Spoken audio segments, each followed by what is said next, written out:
Bonsoir à tous, bienvenue dans Question Directe sur ATV Guadeloupe. Notre invité ce soir, Jules Otto. Bonsoir. Bonsoir. Secrétaire fédéral de la Fédération socialiste de Guadeloupe. Oui. Bienvenue. Vous êtes toujours aussi convaincu qu'il y aura bien un socialiste, Benoît Hamon, sera bien présent au second tour de la présidentielle? Il reste encore du temps pour la campagne. Donc on est en campagne, on y croit, on a nos convictions et on défend nos valeurs. Ouais. Les valeurs socialistes sont encore d'actualité aujourd'hui? Oui, les valeurs socialistes sont d'actualité. Rester dans sa culture, dans son identité, défendre nos valeurs, c'est ce qui nous attache. Je pense que le parti est là pour ça. Oui. Même si effectivement on voit bien qu'il y a ici ou là quelques personnes qui souhaitent quitter le navire ou qui quittent le navire. Ceci étant dit, on voit bien que si aujourd'hui on a les extrêmes qui poussent, c'est bien que le social-libéral n'a pas apporté les résultats escomptés. Ça a créé plus de précarité, plus de pauvreté.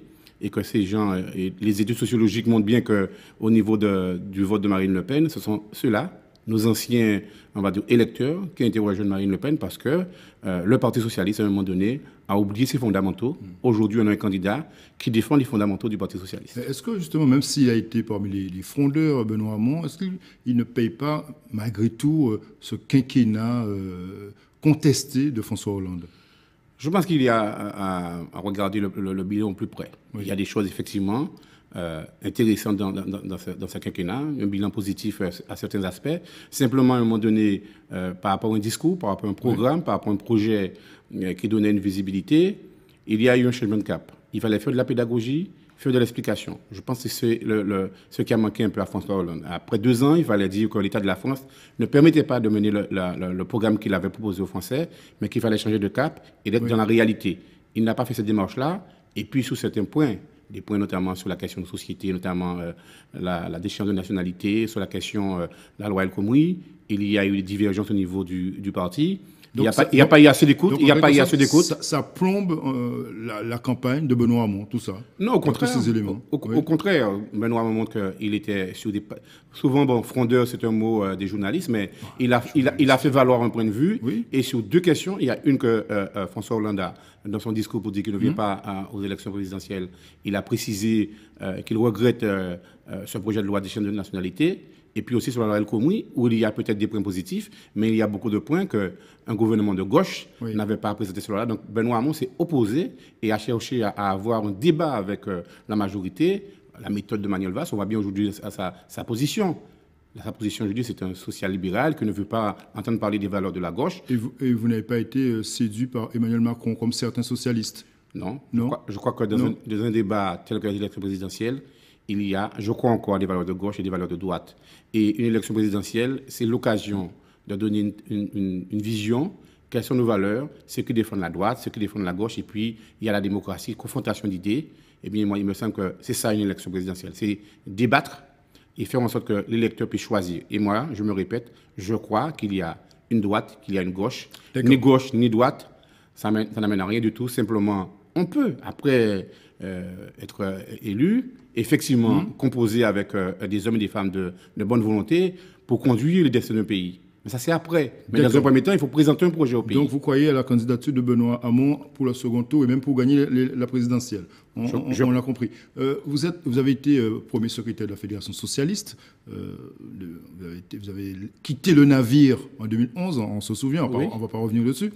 Ça, vous vous êtes remis... Depuis 2011, j'ai quitté le poste de premier fédéral, mais je suis toujours resté membre du bureau fédéral, membre du conseil fédéral. J'ai accompagné Max Mathiasin et aujourd'hui je suis avec Hilaire Bouguer. On a le sentiment, malgré tout, que la Fédération socialiste se cherche quelque peu, est à la croisée du chemin. Pourquoi la Fédération a du mal aujourd'hui à choisir ses candidats aux législatives? J'ai le sentiment que c'est compliqué. Non, c'est pas compliqué, c'est simplement, on a une élection particulière. On a, au dernier moment, au mois de décembre, le président de la République qui dit « je ne me représente pas ». Et puis, au mois de janvier, on est dans les élections primaires. Qu'est-ce qu'on a décidé en Conseil fédéral? Avec un débat riche de dire « on reste ensemble pour les primaires et après les élections, les primaires, on va désigner nos candidats ». Sur la première circonscription et sur la deuxième circonscription, il y a eu un Conseil fédéral, il y a eu un vote où l'ensemble des membres du Conseil fédéral, les conseillers fédéraux ont voté et ils ont choisi Max Laurent dans la deuxième circonscription et dans la première circonscription, Georges Germain, avec un vote. Pourquoi ce ne sont pas les militants, justement, qui ont qui choisissent. Mais pourquoi vous avez changé les règles? Non, c'est pas une chose. C'est-à-dire qu'il y a des possibilités. Dès le moment qu'il s'agit d'une élection au niveau national, oui. Les militants, effectivement, si on était dans un cadre depuis le mois d'octobre, on aurait pu faire effectivement un vote au niveau des militants. Mais on a eu un conseil fédéral qui a entériné cette décision de dire que la décision sera prise au niveau du conseil fédéral. Donc ce qui a été fait jeudi dernier. C'est plus facile de nommer les copains après si c'est un conseil fédéral. Oui, on a compris. Et après, au niveau, tout ce qui est élection nationale, c'est le bureau national qui tranche. Et on a bien vu qu'à certaines circonscriptions au niveau national, quand il y a des accords entre les partis, eh bien, des camarades qui ont été désignés, on peut leur demander de quitter la place pour d'autres. Donc, on est dans quelque chose de... C'est tout à fait normal, selon vous. Ça n'a pas posé de problème. On a posé un débat en Conseil fédéral. Mais ça a été accepté. Ça a été accepté. Donc, on est arrivé maintenant jeudi dernier. Alors, dans la 3e et la 4e. Dans la 3e et la 4e, c'est parce qu'on a ce qu'on appelle des camarades de gauche, oui. Et que la discussion n'est pas arrivée à un point de maturité avec ces camarades-là. Donc, il est temps de continuer la discussion, soit de faire une liste et de présenter un candidat unique dès le premier tour, soit de dire, on y va, mais on fait imprimer entre nous, devant les électeurs au niveau de la circonscription, mais on garde ce qu'on appelle le désistement républicain. Donc ce débat-là, pour le moment, n'est pas suffisamment mûr, et donc ça a demandé... Est-ce que vous êtes candidat, vous, dans la 4e, Jules Auto? Je ne suis pas candidat dans la 4e.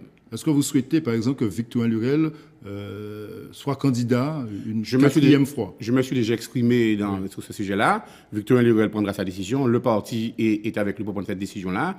J'ai dit clairement aussi que s'il y va, je le soutiendrai. Mais bon, on voit bien qu'il y a, sur l'ensemble du territoire national et sur l'ensemble de la Guadeloupe, cette nécessité de renouvellement. Donc, s'il le souhaite, il peut aussi laisser la main. Ceci étant dit, c'est sa décision. D'accord. Il est le sortant, premier sortant. S'il veut y aller, il peut y aller. Et l'ensemble des camarades socialistes. Et moi, je serai derrière le candidat que le parti va désigner. Et dans la 3e circonscription, vous êtes favorable au ticket Ferdi-Luizy, Jossin-Sapoti? Le ticket, il y a un débat actuellement avec le Conseil fédéral, avec les militants et les camarades qui ont été candidats. Il est trop tôt pour dire que le ticket Ferdi-Luizy, Jossin-Sapoti sera le ticket qui va sortir du débat. Pour le moment, il y a des camarades qui ont posé leur candidature et qu'il y a lieu de discuter avec eux. Et à partir du moment qu'on sera d'accord sur un ticket unique, on verra. Sinon, eh bien, chaque camarade, ils pourront aller de leur côté et puis on verra la situation au deuxième tour. Donc là, après justement la défaite de Victorien Lurel à la région, il faut revoir toute l'organisation même de la Fédération socialiste avec de nouvelles têtes, par exemple, pour gérer la Fédération socialiste aujourd'hui. Les nouvelles têtes n'arrivent pas comme ça. Et c'est sur le terrain, il y a des camarades qui s'impliquent, il y a des camarades qui militent, et puis petit à petit, vont prendre des responsabilités. C'est vrai qu'après une élection, après une défaite, après un échec, il y a lieu de se questionner. C'est ce qu'on fait, ce qu'on a fait depuis une année. Et petit à petit, il n'y a pas de précipitation et le renouvellement générationnel se met en place tranquillement. Il y a déjà des jeunes militants sur Saint-Rose, sur Monalo, sur Bémao qui prennent de la place. Et demain matin, on les verra aux élections municipales, aux élections intermédiaires. Et puis après, petit à petit, prenons des responsabilités. Malgré tout, depuis 2011, même si vous êtes resté au sein du parti, vous avez malgré tout vous avez pris du recul. Vous étiez moins exposé, Jules Auto. Ça y est, vous revenez. C'est normal. Je ne suis pas premier fédéral, donc je prends du recul. Aujourd'hui, j'ai toujours été impliqué. J'ai mené des campagnes au niveau présidentiel. Je fais modestement, j'apporte ma contribution modestement. En attendant 2020 pour peut-être être candidat Vieux Habitants. Je n'ai jamais caché mon ambition pour mon territoire Vieux Habitants, mais ça, je le fais aussi avec mes amis, mon parti, avec ma famille, parce qu'il faut être proche de sa famille par rapport à un combat politique, et puis créer les conditions pour y aller, et créer les conditions pour la victoire, et un projet pour Vieux Habitants. Merci. Merci beaucoup d'être venu ce soir, Jules Auto, nous évoquer justement la présidentielle et aussi les législatives. On suivra tout ça au niveau de la Fédération socialiste. Pour l'instant, rien à régler. Merci beaucoup, merci à vous. Bonne soirée sur ATV. À demain.